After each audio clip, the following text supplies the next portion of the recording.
everybody, and welcome to our fantastic new episode of a video review that I almost feel like we're doing on like a dare / joke, because this is our video review of Fant4stic 4. Now, if you remember, when we brought the last time we brought this movie, Dakota mentioned something about maybe I'll watch it when I have a free Redbox. And guess what? He had a free Redbox. So we watched it. And so we're going to be talking about just our feelings on Fant4stic 4. And if you haven't seen it at this point, well, hopefully we don't muddy the waters, but clear up some of the muddy waters. Because there's a lot of feelings out there about this movie, wouldn't you say, Dakota? Yes, there is a lot of negative feelings about this movie. There's no easy way to go about it. Yeah, might as well come out and say it now. So I'm not saying they're undeserved. So I'm just saying. So here's the deal. This movie attempted to use, I believe, more the Ultimate Comics certain amount of plot lines and way they develop characters in this movie. But that really doesn't matter because you really don't notice it. But that initially, as they said, this is going to be more the Ultimate. And I think that was just their way of like disassociating it with the other ones. And maybe I'll just show my cards right now. It's pretty obvious because we're laughing. Those other movies look like masterpieces compared to this. But I think what might be interesting for us to do here tonight is the movie's a mess. It's an absolute mess. But we'll talk about some of the things that like maybe had potential, maybe almost went somewhere, maybe where the mess started. And I don't know, Dakota, where would you start with the mess? I think it begins right at the very beginning of this movie when we get to see that Reed Richards has built his teleportation device off of old Nintendo 64s. Okay. Yeah, there's a lot of things kind of weird about that. First, okay, so like you said, this is early on in the movie. It's like a fifth grader, Reed Richards. And so I was still kind of optimistic at this point because, pessimistically optimistic. But, you're like, okay, is this really going to be as bad as they say? And so you're trying to like maybe forgive those certain we'll just call them eccentricities at this point of our optimism. And it's 2007. And yeah, he's using all these Nintendo 64s, and he has this like gigantic old computer that he's using where it's like this stuff would have been just like ancient ruins even in 2007, which is so long ago. And somehow these Nintendo 60, there was literally that one shot where it had like the 64 controller popping out like he was using it for something. And somehow those helped him develop interdimensional travel. So anyway, yeah, actually, there's a scene before that where it was like I started getting worried because the kid actor who played Reed Richards was atrocious. Oh my gosh. The kid, first off, he was just kind of like staring off screen. It looks like he was like reading his lines or something because he was just or else he was just zoned out. And he was just rambling through. And I get, okay, he's like a fifth grader, but there's a lot of fifth grade actors that can act, and this kid was like, well, he was just like, he was saying his lines.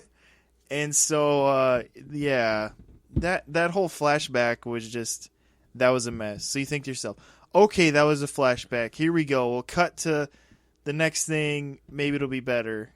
And it wasn't. It wasn't really a whole lot better. It's kind of weird.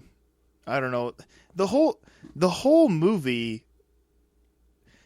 You know how sometimes in movies you catch like a continuity error where in one scene, the person's leaning on their elbow and all of a sudden the next scene they're not, and then they're back to leaning on their elbow.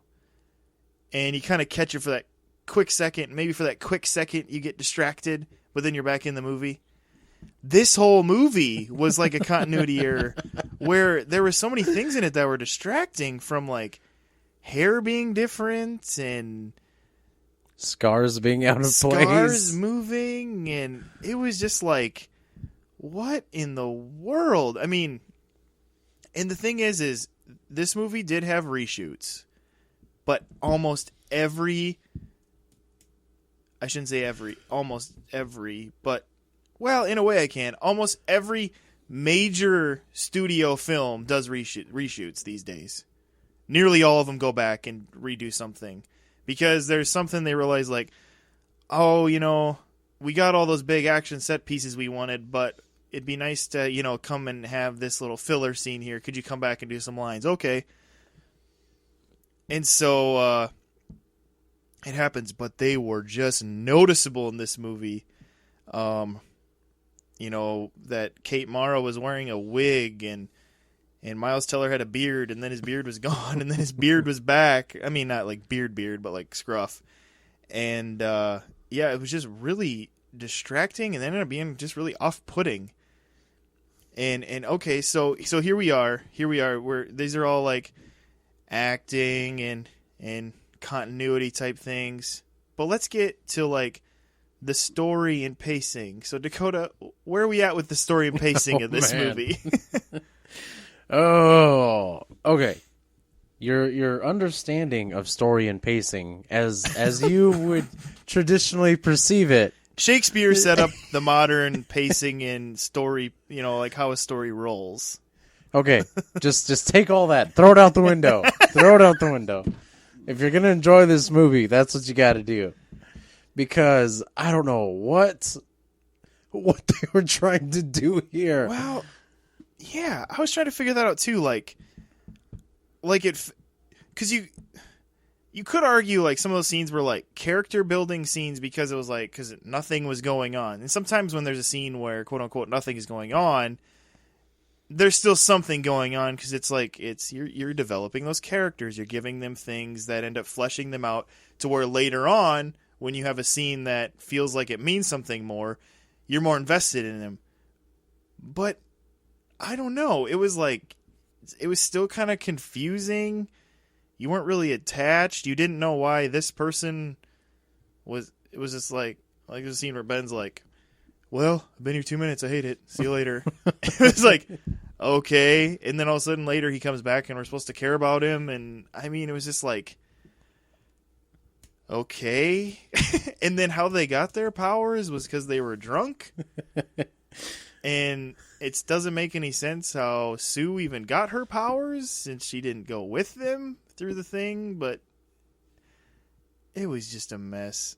And that's what I was trying to figure out. It's like, not all those things were in the because if you don't know the politics and background of this, Josh Trank deleted and then quickly deleted it. But once you say something, did I say deleted and then quickly deleted? Yes. He tweeted and then quickly deleted the tweet, is what I meant to say. Like the day before the movie was coming out, that he had an awesome version of this film a year before, and nobody will ever see it, and that's the way it goes. And and it was like, basically he was saying, like, this movie's gonna suck, but don't blame it on me, is what he was basically saying. And he quickly deleted it. But of course, we all know how this digital age works. He said it. He has 1 million followers. It's out there. And that's, I mean, he did that knowing that even when he deleted it, everybody would know. And so, well, first right there, he just killed the momentum, any of the momentum this movie maybe had, by some of us that saw that one trailer and were like, oh, well, maybe. By the way, the one of the cool scenes in that trailer isn't even in the movie. Yeah. It gets cut out by the studio, apparently. And, yeah, and so I was keeping that in the back of my mind this whole time. Like, is there a hidden gem in here? Am I seeing glimpses of this movie that, is better than any other Marvel movie Fox has done, or something that, like, Trank saying, that's great. I don't know. I wasn't seeing it because here's the thing with other movies that are like, you can see something's there, but they chopped it all up. You see those scenes that are like, wow, there's the scene they could have done that with and they didn't. And there's the other, like, this happened with, most recently, Avengers Age of Ultron, where it was like, I kind of wanted to see where they were going there, and then it kind of got cut off, and then it kind of made it well, not so much confusing as so much like a rabbit trail thing, because it didn't end up not going anywhere. Amazing Spider-Man 2 would be another example where it was like they were trying to develop so many things that they really couldn't play any of them out, so they almost played none of them out, and the movie just kind of ended. And so, but you see the glimpses in those of like, boy, if that were recut, maybe. But this one, it was like, I don't know. Did you see a movie in there, like a redeeming movie somewhere hidden in this? Oh, good Lord! I mean, no. I was looking, I was waiting for it. I was waiting for like the scene, like, okay, here's the scene that proves to me that there's a gem in here. I didn't see that scene. I think one of the things I kind of grasped onto that I think would have been cool is the fact that they don't actually say it, they hinted it, but the fact that they were using the Thing to pretty much go kill terrorists, and they kind of they decide that they're gonna go send Johnny Storm to do the same thing, and I was like, oh, and he's pretty gung ho for it, and I was like, oh, all right, this could get really intense here. And then they kind of just deflated that whole thing. Right, because even if that kind of like maybe bothers you, like, why would they have the Fantastic Four be killers for the government? At least the movie would have done something. Yeah. It would have at least gone somewhere, and then maybe there would have been repercussions of that. But it just kind of piddled and didn't matter, and was kind of like seen through clips. Another cool thing was Ben Grimm is like the new Bigfoot in this movie. Sightings of the rock monster, and it's just like cool. Yeah, he's like Nessie all of a sudden, but it's just like, and he's super naked.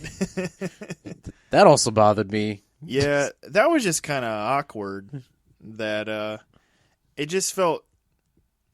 I mean, I get they kind of could. Well, he's rock. Why does he need pants? But it just also felt funny to have this humanoid thing just standing there with absolutely no clothing on them, not even a hat. I mean, it was just like he was, and it's not like he had like this well-defined butt and other things, but it was still just very distractingly strange. And I think part of it is that everybody just kind of pictures like the Thing and the Hulk wearing at least some sort of shorts or something. Yeah. And, you don't have to do everything exactly like the comics. But like I said, it just made it kind of distracting and maybe even off-putting, because there was a few scenes where he stands up like really close to the camera, and it was like you kind of kept like jumping like, wait, I shouldn't be looking. And then you're like, oh, it doesn't matter, he's a rock. I mean, it just was like, it was just another thing where it was like, yeah, oh man, here's the thing. I actually see what you did there. No, I was kidding. I was actually kind of excited to see this movie way back when I announced that they had a director and that it was going to be based off the Marvel Universe, because the Marvel Universe, or the Marvel Universe, the Ultimate Universe? Marvel Universe, was actually pretty cool, especially if you were into the Fantastic Four, because that's where a bunch of their better stories had happened in like decades. It's what made them cool again. Yeah, and one of those, I think I brought this up to Steven, one of the reasons why Fox really wants to hold on to the rights to the Fantastic Four is because Marvel can't use the Marvel zombies. Why? Marvel Studios can't use. Yeah, they can't. You're not going to see a zombie Spider-Man or a zombie Captain America, because the Marvel zombies showed up in the Ultimate Fantastic Four, so Fox owns the rights to them. And I think that's kind of one way of them shooting the bird towards Marvel because they did Fox did want to keep the rights to Daredevil. Unfortunately, they lost them. They went back to Marvel. They reverted back, which is why we have the Netflix show. Yeah. And it seems like ever since then they've kind of just been doing everything they can to screw Marvel over. They wouldn't let certain characters that they weren't even using go back to Marvel, like Galactus, some alien races that the Fantastic Four fought, like the Skrulls. And yeah, I think Uatao the Watcher was even included in there too. But no, I was just kind of generally excited to see, the Ultimate Universe come alive, and they kind of did a little bit with that, like their uniforms. They're not the spandex blue that we're used to seeing. They kind of have a more environment suit. I don't know what you want to call it. Yeah. I don't know, something more plausible that you'd see somebody wearing. Even if it is pretty form fitting. And another thing I thought was cool is Ben Grimm in this is actually grim, like the way he was, and I thought that was interesting. And they kind of imply that it hurts to be a rock monster, but it's just one of those things that they don't flesh out. They didn't care to develop it. They're just like, oh, okay, well, all right, moving on in this story that has no story. Yeah, the things that could have maybe made this movie a little more helped us maybe be a little more forgiving to it. They just let them fall, like there. Yeah, every time there could have been a development or a fleshing out of a character. It was like, no, we'll move on because we got to get to this next scene that really doesn't have anything else going on in it. And so, and I don't know, in a way, I guess you could say this movie was a waste of talent. Definitely Michael B. Jordan. Just because everyone else in this movie is kind of like, well, okay, they've been in things that were good, but maybe, I don't know, it's hard to say if they're like the primo talent, but Michael B. Jordan, I'd say, has pretty much proven himself to be a pretty credible actor. And the thing is I think maybe he was already signed on to this movie long before, because they started developing this movie in 2012, I think is when Josh Trank came on, and Josh Trank immediately wanted Michael B. Jordan to be the Human Torch. He was one of the first people that they announced was going to be a part of this movie, and since then, of course, Michael B. Jordan has gained some steam with most recently Creed, which he probably signed on to after he was even gonna, be a part of Fantastic Four, and of course now Creed came out 2 months after Fantastic Four, which worked out well for him because then it was kind of his way of saying, "See, I'm okay, right?" and proved himself again because he got a lot of acclaim for that movie and Stallone, but Michael B. Jordan was given a lot of credit too for doing well in that movie, and so he would definitely be maybe the most like waste of talent and time in this movie. It seems like it seems like they a couple stars from this movie kind of rebounded quickly. I mean, Kate Mara has already just kind of, it's in the past, let it go. Yeah, she just kind of let it go, and then she was in an October movie also, The Martian, where she wasn't a huge role, but I'm sure it helped her move on from the mess known as Fant4stic. I think the pressure is going to be on Miles Teller to kind of rebound from this thing quickly because definitely he already has this reputation that he's hard to work with, and this just made it worse. Yep. He has, he was in Whiplash, and that's kind of where he got his biggest acclaim. But Whiplash is in the past now, and now he's the Fantastic Four guy. Yeah, and you're right. Yeah, I heard that too, which is probably why him and Trank almost got into a fist fight on set, because it sounds like Josh Trank, the director, is apparently hard to work with too, and so probably got a little volatile between those two. Yeah, I'm pretty sure we're not going to be hearing from Josh Trank for a very long time, if we do at all. It'd be interesting Yeah, 10 years down the road to see where he's at. I mean, he was on the short list at Lucasfilm for doing one of their Star Wars movies, and as soon as he pulled this Fantastic Four stunt, and then I think just also the movie in general, he was scratched. I mean, and so I mean that was another potentially big gig that is gone for him now, and so I don't know. He might have to go back to square one, and have another Chronicle that makes people be like, oh well, okay, give him another chance. Kind of pull a Shyamalan, try to come back from the ashes, I guess. But hey, there's always plenty of work in commercials, right? yeah, there's always commercials. Yes, but yeah, and then as far as villain goes, the Fantastic Four, that's probably their best. The best thing they got going for them is that they have one of the better Marvel villains, Doctor Doom. Yeah. In that, I mean, he's a guy who runs a country, is really what he ends up. He ends up being like the dictator of a fictional country, and using his power and means through that to do nefarious things to the world. Well, it's just kind of another wasted opportunity in this movie where he's really underdeveloped and underutilized. I think the problem that they have with him is they're too afraid to have him as the leader of Latveria and have the Doom bots running around and have him being just like an incredibly mad scientist with pretty much unlimited resources at his disposal. Right.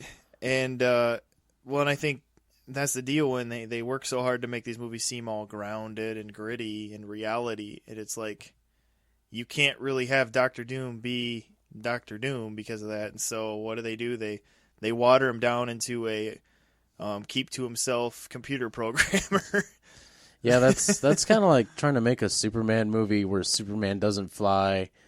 Like, oh, let's keep him realistic. Let's just have him go back to the whole he could jump really high thing. Yeah. I don't know. It's kind of, I think you just have to have the right director to pull off a villain like that. I just recently rewatched the original Spider-Man. The original, I don't know if I guess that wasn't technically the original because I think there was one TV movie thing before that, but the first classic Spider-Man. The first Sam Raimi Spider-Man. And Willem Dafoe, I mean, plays that pretty campy. Yeah. But because of how Raimi set up that movie and did that movie, you're okay with it. Where like you're invested into the movie, you like the characters, and the campiness either fits or you're kind of forgiving of how it goes just because of the fact that it works in the universe that he made. And you know the problem with this movie is that, and in a few other superhero movies, is they set up these worlds that they're like, oh, we want it to be like grounded in reality, but you can't because you're making a superhero movie. Yeah, you're making a superhero movie. You can't have it be totally grounded in reality because it's just not going to work, or it's going to come across like this, where it's just like you just like what you called it, a wasted opportunity was this movie where it's like they had this chance to redeem themselves because people kind of got a bad taste in their mouths from those other Fantastic Fours, and they made the absolute worst Fantastic Four movie, and that could be including the Roger Corman one from 1992. Yeah. Just because that movie knew what it was, at least. Yeah. And so well, the problem is that this wasn't, I know we talked about this kind of a lot. Like we had these big stars that have been in these movies that kind of just bombed, but thankfully they haven't been like bombed too massively. Whereas this one did. It was actually a lot of people consider it one of the worst movies of 2015. Yeah, and unfortunately, for a while, whenever someone thinks of the Fantastic Four, they're going to say, oh, man, then there was that god-awful movie that was made in 2015. Yep. So that definitely hurt it. I mean, sure, Marvel's not going to get the rights back to these guys. But even if they did, they probably wouldn't use them very much. Well, and the thing is Marvel won't even get them back till 2022 if Fox doesn't do anything with them. And so maybe by then they could do something with them. I don't know. Maybe it's just time to release it. Just let it go and just let it be. Because this is the fourth attempt. Could someone just could someone just talk to Fox and be like, just let it go? Yeah, I don't know. It's like you had this is the third reincarnation of this team, and you failed worse than you have before.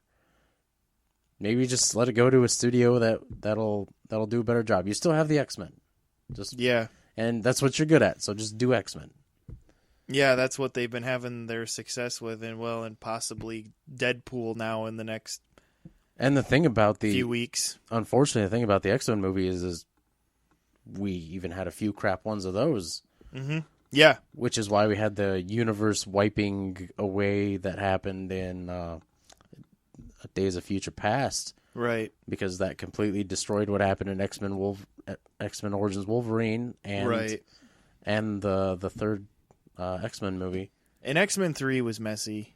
Yeah, it wasn't nearly as messy as this movie was.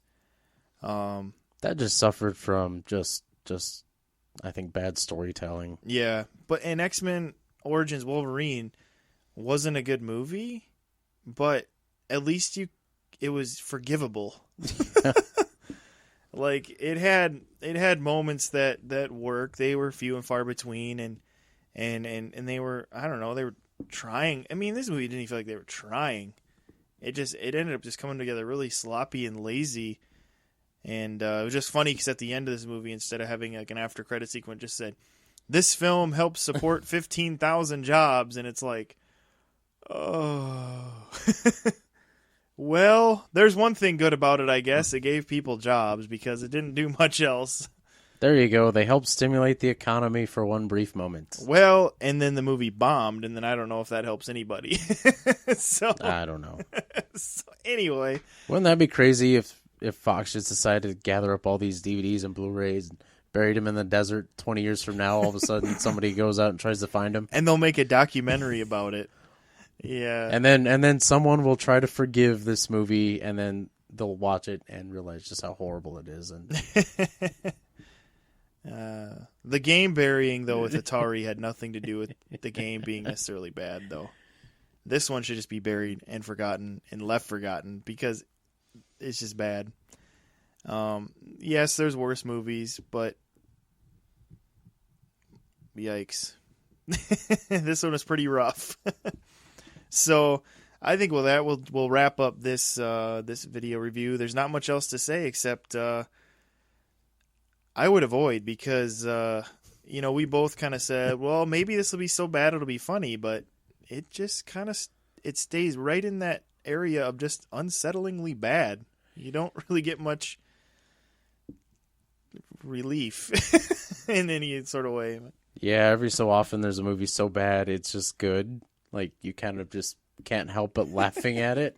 Yeah. This was not that movie.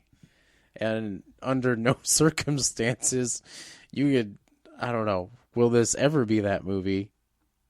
I don't think so. I think this one's just going to be in the bargain bin and then eventually just forgotten. That's just that's the doom of this movie, and the movie that Miles Teller is probably going to have to try to crawl his way away from, because I think the other ones have, and he just hasn't yet. So. Okay, he still has a couple more Divergent movies, right? Oh God, yeah, that'll help. There you go. So, but anyway, that's our video review of Fantastic Four, which we give one big steaming pile of crap.